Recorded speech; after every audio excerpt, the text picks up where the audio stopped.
Genesis 43. Joseph's brothers return with Benjamin. The famine was severe in the land, and when they had eaten all the grain that they brought from Egypt, their father said to them, "Go back and buy us a little food." Judah said to him, "The man was absolutely serious when he said, 'You may not see me again without your brother with you.' If you agree to send our brother with us, then we will go down and buy you food. But if you don't agree to send him, then we can't go down, because the man said to us, 'You may not see me again without your brother with you.'" Israel said, "Why have you caused me such pain by telling the man you had another brother?" They said, "The man asked us pointedly about our family. 'Is your father still alive? Do you have a brother?' So we told him just what we've said. How were we to know he'd say, 'Bring your brother down here'?" Judah said to his father Israel, "Send the young man with me. Let's get ready to leave so that we can stay alive and not die, we, you, and our children. I will guarantee his safety. You can hold me responsible. If I don't bring him back to you and place him here in front of you, it will be my fault forever.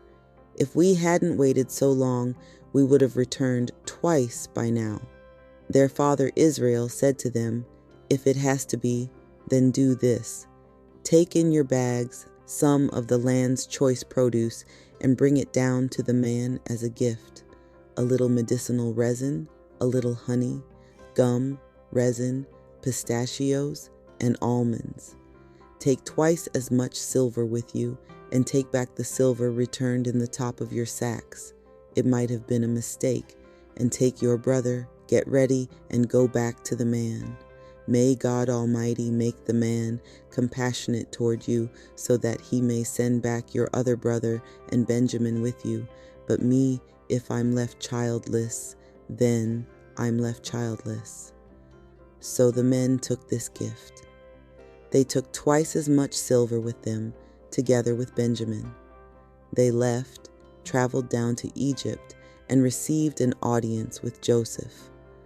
When Joseph saw Benjamin with them, he said to the manager of his household, "Bring the men to the house and slaughter an animal and prepare it, because the men will have dinner with me at noon."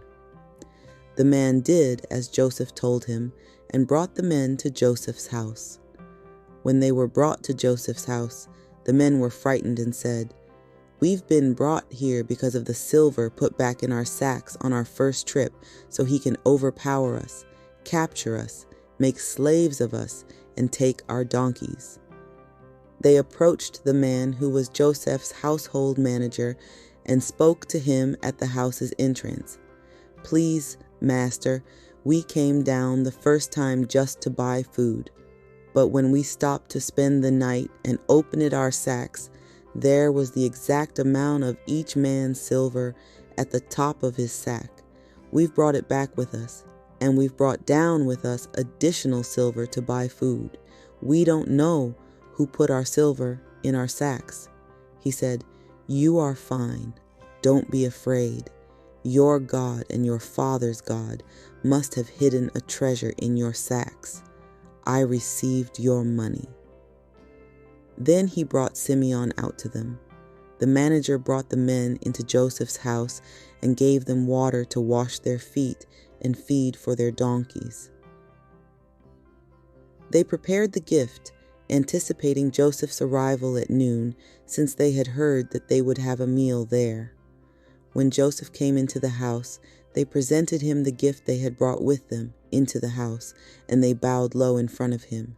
He asked them how they were and said, "How is your elderly father, about whom you spoke? Is he still alive?" They said, "Your servant, our father, is fine.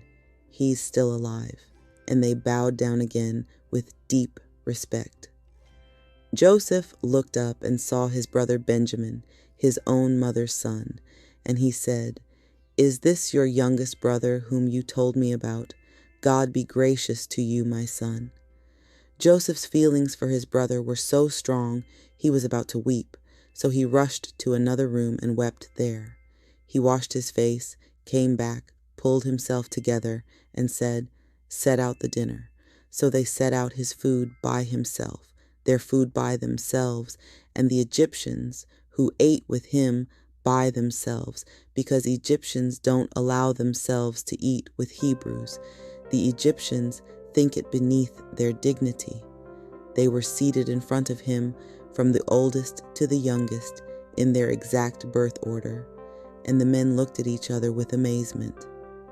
Portions of food from Joseph's table were brought to them, but Benjamin's portion was 5 times as large as theirs. So they drank together and were at ease. Genesis 44, Joseph tests his brothers. Joseph gave commands to his household manager, "Fill the men's sacks with as much food as they'll hold, and put each man's silver at the top of his sack. Put my cup, the silver cup, on top of the youngest brother's sack, together with the silver for his grain." So he did, just as Joseph told him to do. At dawn, the men and their donkeys were sent off.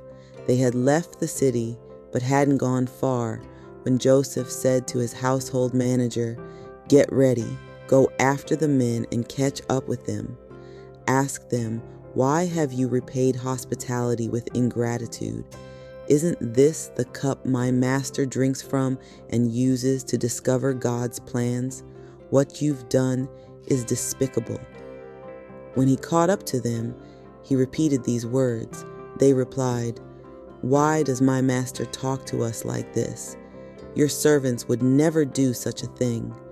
The silver that we found at the top of our sacks, we've just brought back to you from the land of Canaan.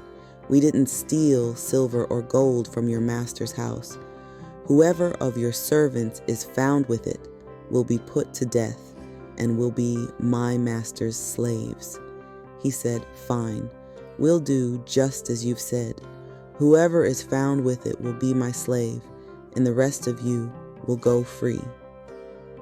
Everyone quickly lowered their sacks down to the ground, and each opened his sack. He searched the oldest first and the youngest last, and the cup was found in Benjamin's sack. At this, they tore their clothing. Then everyone loaded their donkeys, and they returned to the city. When Judah and his brothers arrived at Joseph's house, he was still there, and they fell to the ground in front of him. Joseph said to them, "What's this you've done? Didn't you know someone like me can discover God's plans?" Judah replied, "What can we say to my master? What words can we use? How can we prove we are innocent? God has found your servants guilty. We are now your slaves, all of us, including the one found with the cup." Joseph said, "I'd never do such a thing. Only the man found with the cup will be my slave. As for the rest of you, you are free to go back to your father." Judah appeals for Benjamin.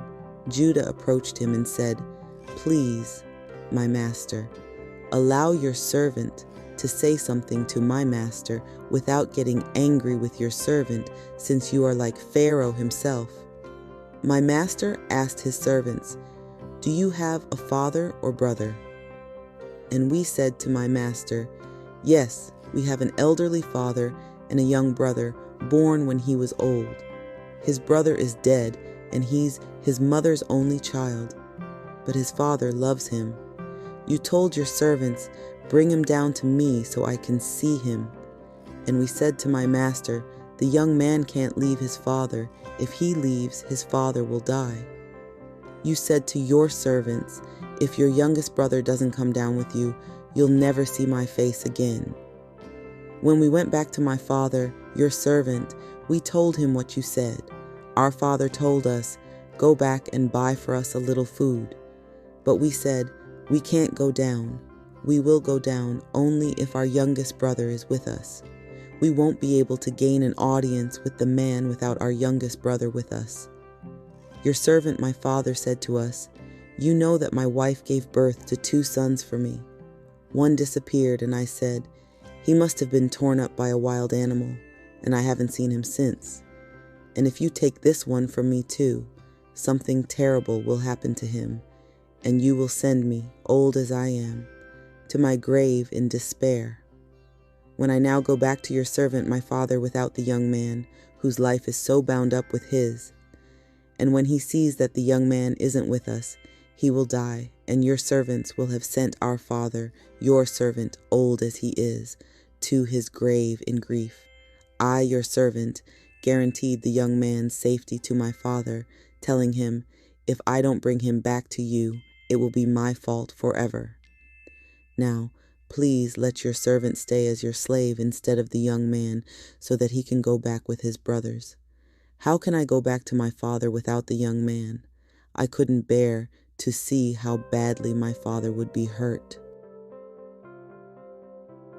Genesis 45. Joseph reveals his identity.